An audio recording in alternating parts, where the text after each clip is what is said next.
Hay juegos que llegan con hype, promesas y trailers espectaculares, pero cuando llega el día del lanzamiento son un completo desastre. Bugs, loot boxes agresivas y mundos vacíos. Todos pensaban que se iban a morir, pero algunos de ellos se levantan, se reconstruyen y terminan siendo mejores que muchos juegos perfectos el día de su lanzamiento. Y todo empezó con For Honor, un juego que tenía todo para convertirse en la fantasía definitiva de espadazos entre caballeros, samuráis y vikingos. Todo pintaba bien en los trailers, pero en cuanto tocabas el online te encontrabas con servidores que parecían conectados por wifi del vecino, caídas constantes, partidas que se desconectaban justo cuando estabas ganando, errores de NAT, tiempos de espera eternos, era frustrante. Lo peor es que el juego estaba ultra enfocado en online, así que si el online no funcionaba, básicamente no tenías juego. Encima, el sistema de emparejamiento era horrible, te enfrentaba con jugadores nivel Dios, cuando tú aún no sabías ni cómo levantar el arma. Y eso ni mencionar el desequilibrio entre clases, había héroes que literalmente te destruían pulsando dos botones. Muchos lo daban por muerto, otro fracaso de Ubisoft, pero aquí empieza lo interesante. En lugar de dejarlo morir, Ubisoft hizo algo que muchas compañías no hacen. Lo escuchó todo. Empezaron con actualizaciones constantes, parche tras parche, nuevos servidores dedicados que por fin arreglaron el online,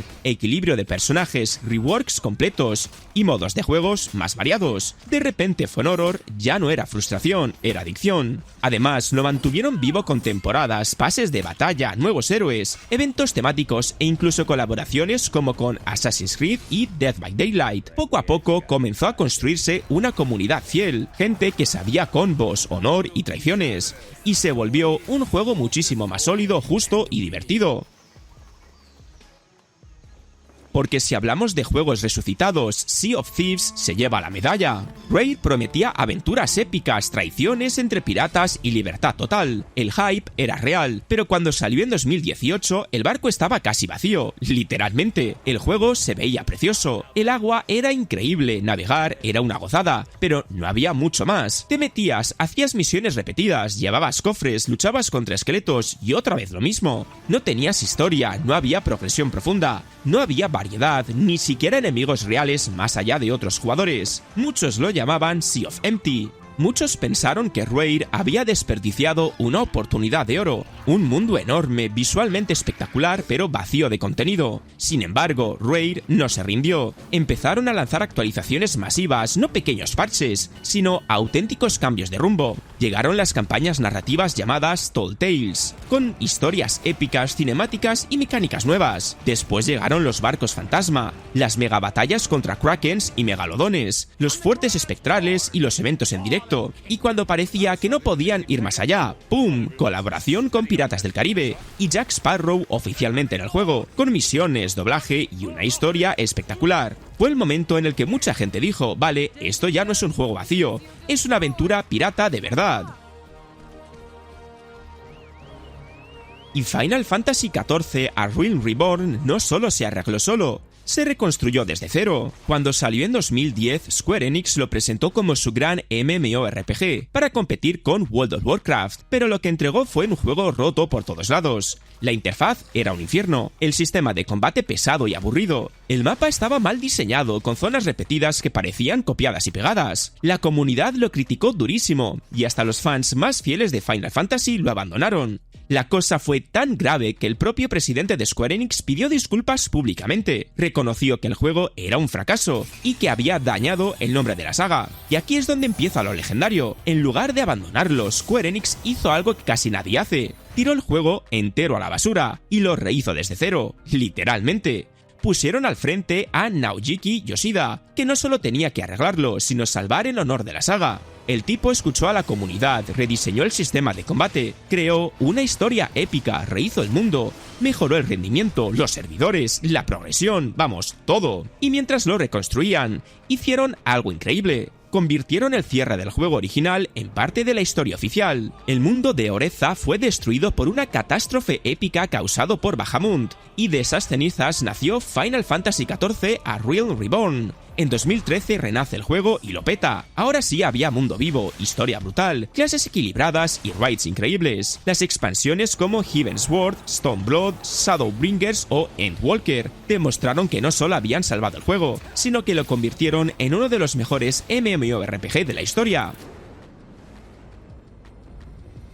Porque Battlefield 4 también estalló al principio, pero por dentro. El hype por este juego era enorme, los trailers eran brutales y todos queríamos vivir ese momento de ver un rascacielos desplomándose en vivo mientras seguías disparando. Pero cuando salió, la guerra no empezó bien. Fue un caos técnico absoluto. Servidores que te echaban en mitad de la partida, errores de conexión constantes, bugs que te dejaban atrapado bajo el mapa o flotando como si fuera Superman. Y texturas que no cargaban, y lo más grave, crasheos que directamente apagaban el juego como si se hubiera rendido. Los jugadores estaban totalmente enfadados y con razón. Algunos lo llamaban Battlefield 4. Incluso hubo demandas en Estados Unidos contra Electronic Arts por lanzar un producto roto. Pero entonces DICE se puso el casco y decidió recuperar terreno. Empezaron a lanzar parche uno tras otro, arreglando caídas, optimizando servidores, equilibrando armas y eliminando bugs legendarios como ese en el que una granada atravesaba paredes como si fuera un fantasma. También añadieron contenido nuevo, mapas muy bien optimizados y eventos comunitarios que revivieron el multijugador. Y poco a poco, Battlefield 4 pasó de ser un desastre técnico a convertirse en uno de los shooters más completos, estables y queridos de la saga. Y justo cuando pensábamos que nada podía superar ese caos, llegó Cyberpunk 2077, el campeón del hype y también del desastre. Todo pintaba increíble. Keanu Reeves, Night City viva y llena de detalles, un mundo futurista con decisiones, tiroteos, hackeo, historia profunda y libertad total. Parecía el juego definitivo. Pero cuando llegó el día de lanzamiento en diciembre de 2020, ¡boom! Desastre absoluto, sobre todo en consolas. Bugs por todos lados, NPCs desapareciendo, coches explotando sin razón, misiones que no se podían completar. Había gente que ni siquiera podía avanzar en la historia. En PlayStation y Xbox era injugable, al punto de que Sony lo retiró de la Play Store, algo casi nunca visto. La comunidad se sintió engañada, acusando a CD Projekt de haber escondido la verdadera versión del juego, y la reputación del estudio se desplomó. En lugar de abandonar el barco, CD Projekt se arremangó y empezó a trabajar como locos para arreglarlo. Primero, lanzaron parches masivos, uno tras otro, eliminando los bugs más graves, estabilizando el rendimiento y mejorando enemigos, IA y vehículos. Y después llegaron actualizaciones aún más grandes, que rehicieron sistemas completos, el sistema policial, la economía, las habilidades, los combates e incluso el comportamiento de los NPCs. Y Night City empezó a sentirse viva de verdad, y entonces llegó Phantom Liberty, la expansión que cambió todo. No fue solo contenido nuevo, fue prácticamente una versión 2.0 del juego. Nueva historia cinematográfica, espionaje, mejora absoluta del sistema de progresión, un Keanu Reeves mucho más presente y una Idris Elba que se lucía como Solomon Reed. Y el juego por fin se convirtió en lo que todos soñábamos en el 2020. Y un viaje similar al que ya había vivido Blizzard unos años antes, porque Diablo 3 también empezó muy mal.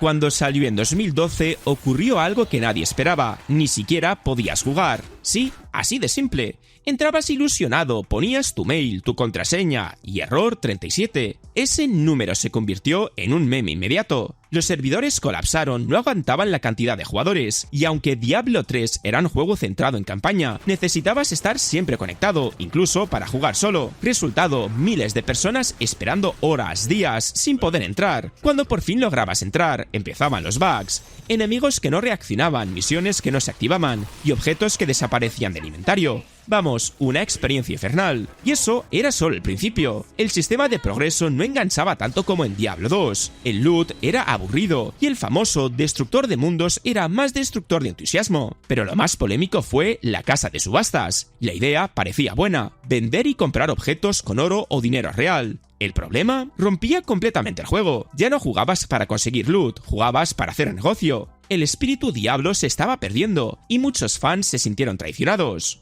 Pero Blizzard no se quedó de brazos cruzados. Tras escuchar el feedback, hicieron algo muy valiente. Cerraron la casa de subastas. Rediseñaron por completo el sistema de loot con el famoso Loot 2.0. Mejoraron la progresión, los niveles de dificultad y añadieron el modo aventura. y lanzaron la expansión Reaper of Souls, que básicamente salvó el juego. Con esa expansión, Diablo 3 se convirtió por fin en lo que siempre debió ser: rápido, adictivo, lleno de botín, jefazos y builds brutales. Pero si alguien sabe de resurrecciones, son los Spartans, porque Halo The Master Chief Collection quiso reunir toda la leyenda de Halo, pero acabó siendo una leyenda de bugs. Cuando salió en 2014, el hype era enorme, pero a la hora de la verdad, aquello fue un desastre. Intentabas entrar al multijugador y simplemente no funcionaba. Te tiraba, no encontrabas partida, te metía en lobbies vacíos, o cargaba mapas que no tocaban, y si milagrosamente entrabas, había lag, desequilibrios, y bugs visuales que te hacían ver Spartans flotando o aparecer sin armas. Era un caos total. El matchmaking estaba completamente roto. Podías esperar hasta 10 minutos para encontrar partida, y cuando lo hacía, te metía con 3 jugadores en mapas diseñados para 8, o empezabas con el marcador ya a la mitad. Técnicamente era un desastre, pero lo peor fue verlo en un juego que se suponía que era un homenaje a la saga más grande de Xbox. Los fans se sintieron traicionados, y muchos pensaron que la colección estaba maldita y nunca llegaría a funcionar bien. Pero 343 Industries no se rindió. Durante meses y luego años, siguieron parcheando, arreglando servidores, optimizando el matchmaking y corrigiendo bugs absurdos. No fue rápido, pero poco a poco el juego empezó a transformarse, y la remasterización pasó de ser un desastre técnico a convertirse en una auténtica maravilla para fans y nuevos jugadores. Algo que también terminó ocurriendo en otra galaxia muy lejana, porque llega Star Wars Battlefront 2, donde explotó, y no por los láseres, sino por las loot boxes. Este pintaba como el sueño definitivo para cualquier fan de la saga. Batallas épicas en Hood, Naboo, Endor o Camino, y héroes como Darth Vader, Luke y Yoda. En combates especiales, historia canon, todo sonaba brutal. Los trailers eran espectaculares, el hype estaba por las nubes, pero cuando salió se desató la guerra, y no en las galaxias, sino en internet. El problema no fueron los gráficos ni el gameplay, que eran geniales. El verdadero enemigo se llamaba las loot boxes y un sistema de progresión roto. Para desbloquear a Darth Vader o Luke Skywalker necesitabas horas y horas de juego o pagar. Literalmente, calculaban que necesitaban más de 40 horas solo para desbloquear un héroe. Era ridículo. El progreso era lentísimo y justo, y los sobres, loot boxes, te daban cartas que te hacían más poderoso, así que si pagabas eras mejor. El clásico pay to win, disfrazado de es solo personalización. La comunidad explotó, Reddit ardió, y la respuesta de EA a una crítica se volvió el comentario con más dislikes de la historia. Fue tan grave que hasta los políticos y medios empezaron a hablar de las loot boxes como apuestas encubiertas. EA y DICE tuvieron que recular, y lo hicieron a lo grande.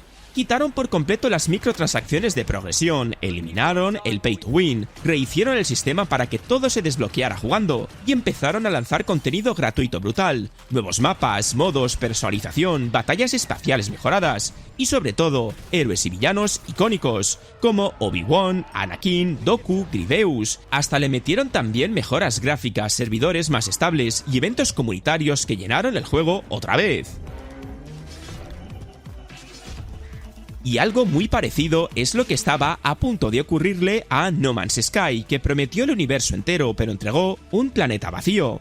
Hello Games prometía el universo entero, miles de millones de planetas únicos, vida alienígena diferente en cada rincón, libertad total para explorar, comerciar, pelear, construir y descubrir secretos del cosmos. Todo procedural, todo infinito. El tráiler parecía un documental de National Geographic pero en el espacio. Pero cuando salió en 2016, el sueño se estrelló contra un asteroide. El juego llegó sin multijugador real, los planetas se parecían más de lo que prometieron, los animales eran raros, y la experiencia se sentía vacía. No habían bases, ni misiones profundas, ni naves grandes, ni comercio avanzado, ni batallas espaciales épicas. Muchos lo llamaron No Man's Sky, y encima el estudio casi desapareció. Hello Games se quedó en silencio absoluto, nada de tweets, nada de entrevistas. La gente pensó que el juego estaba muerto, pero lo que nadie esperaba es que ese silencio estaban reconstruyéndolo desde las cenizas, y sin cobrar ni un céntimo extra. Poco a poco empezaron a lanzar actualizaciones gigantes. Llegó Foundation,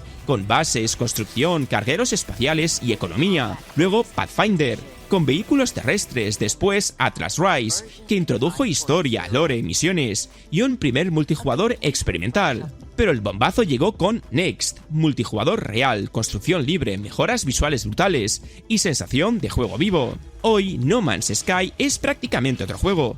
Tiene modo historia, cooperativo completo, VR, bases flotantes, mechas, gremios, expediciones y multijugador masivo. Y lo mejor, todo gratis.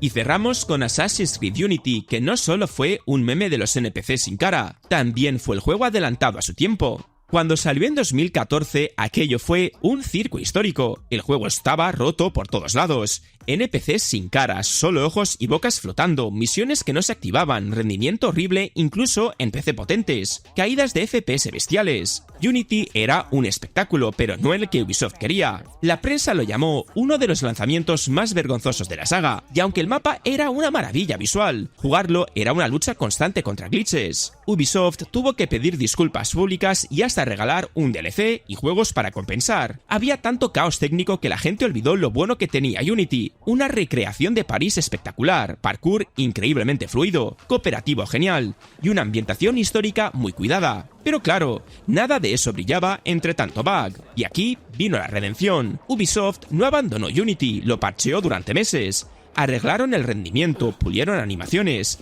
mejoraron la IA, arreglaron misiones y optimizaron la iluminación. Con el tiempo, Unity pasó de ser un meme a convertirse en uno de los Assassin's Creed más bonitos y detallados de toda la saga. París empezó a sentirse viva, densa, revolucionaria, con sus tejados perfectos para el parkour, con interiores explorables que hicieron historia, y con una ambientación que todavía hoy muchos consideran insuperable. Y así, estos juegos pasaron de ser memes, decepciones y hasta símbolos del fracaso, a convertirse en ejemplos perfectos de cómo un mal comienzo no define el final. Porque al final lo importante no es cómo nacen, sino cómo evolucionan. Y ahora te pregunto, ¿jugaste alguno de estos en su lanzamiento y lo sufriste? ¿O llegaste después cuando ya estaban arreglados? Si te ha gustado el vídeo, deja un buen like, comparte con tu amigo gamer y suscríbete si no lo estabas. Dicho esto, nos vemos en el próximo vídeo.